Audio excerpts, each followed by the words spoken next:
কর্ম করে চলা ছাড়া এই দায়বদ্ধতা থেকে আমরা মুক্ত হতে পারি না। আমাদের জীবনে তিনি অসীম অনন্তের আশ্রয় তিনি আমাদেরকে দিয়েছেন, অসীম অনন্ত স্বরূপে আমরা তাকে পেয়েছি। এই যে একটা কল থেকে, একটা জলের উৎস থেকে অঝোর ধারায় জল বয়ে চলে, জল পড়তে থাকে। আজও আকাশ অনেক জল দিয়েছে, তার মধ্যে আমার পাত্র যতটুকু, আমি ততটুকু পাত্রস্থ করতে পেরেছি। তাই তার দয়া স্থান কাল পাত্র ব্যক্তি রেখে সবার জন্য সমানভাবে দয়া বর্ষিত হয়। যায় যে যতখানি তার পথে চলে সে ততখানি অনুভব করতে পারে। দীক্ষিত না হলেও তার জীবনও তার দয়া কিন্তু বর্ষিত হয়।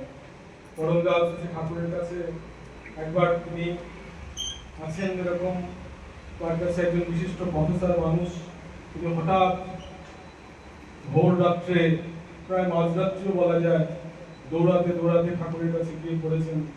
বলছেন, ঠাকুর, আমি আমার সন্তানের প্রাণ ভিক্ষা চাই। তিনি দীক্ষিত নন, কিন্তু তিনি যখন গেলেন, পরমদাস ঠাকুর তার নিদান দিলেন। তার ব্যক্তিগত চিকিৎসক প্যারিমোহন তাকে তার সমস্ত ব্যবস্থা করে দিলেন।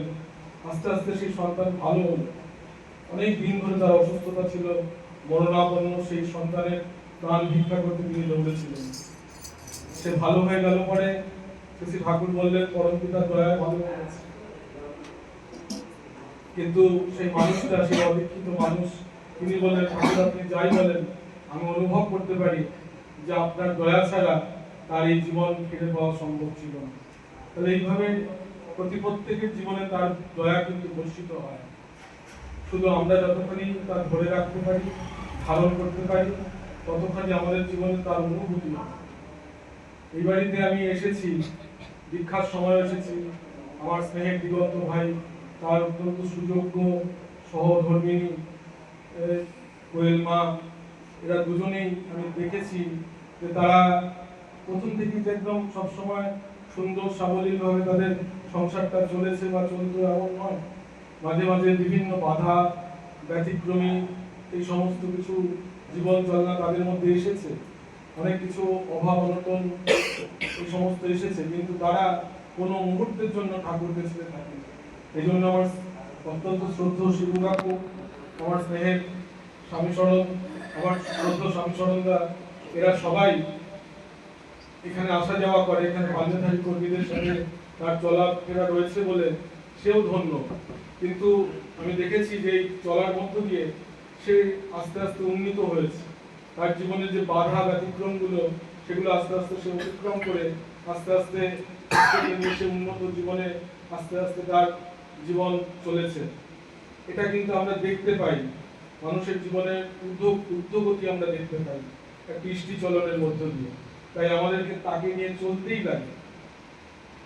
এই দিগন্ত ভাই একটা জমি কিনেছে।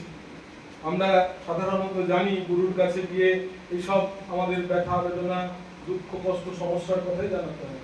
আমাকে অবাক করেছে ওর ইষ্ট চলনা, ওর ইষ্ট ভাবনা। ও নিজে গেছে, একটা আনন্দের খবর হয়েছে বাড়িতে, এই আনন্দের খবরটা দিতে সাথে সাথে দৌড়ে আচার্যদের কাছে সে নিবেদন করতে গেছে। আমার শ্রদ্ধেয় স্বামী শরণ দাসের সাথে সে গেছে, গিয়ে সে নিবেদন করেছে। কিন্তু এই যে আনন্দের খবরটা তাকে জানাতে হয়, এই বোধ তার মধ্যে খুব বেশি দিন দীক্ষা হয়নি, কিন্তু এই বোধ তার মধ্যে জাগ্রত হয়েছে। তাহলে এইভাবে নিঃশেষে লেগে থাকাই হচ্ছে নিষ্ঠা। এই নিষ্ঠা নিপুণ ভাবে আমরা যদি তার চরণে থাকি, তাহলে আপদ বিপদ যাই আসুক আমরা সেটা অনুভব করতে পারি। তিনি সব দেওয়ার মালিক। গানে আছে যে ওরা চাহিতে জানে না দয়াময়, চাহে শুধু ধন ধন আয়ু আরোগ্য বিজয়।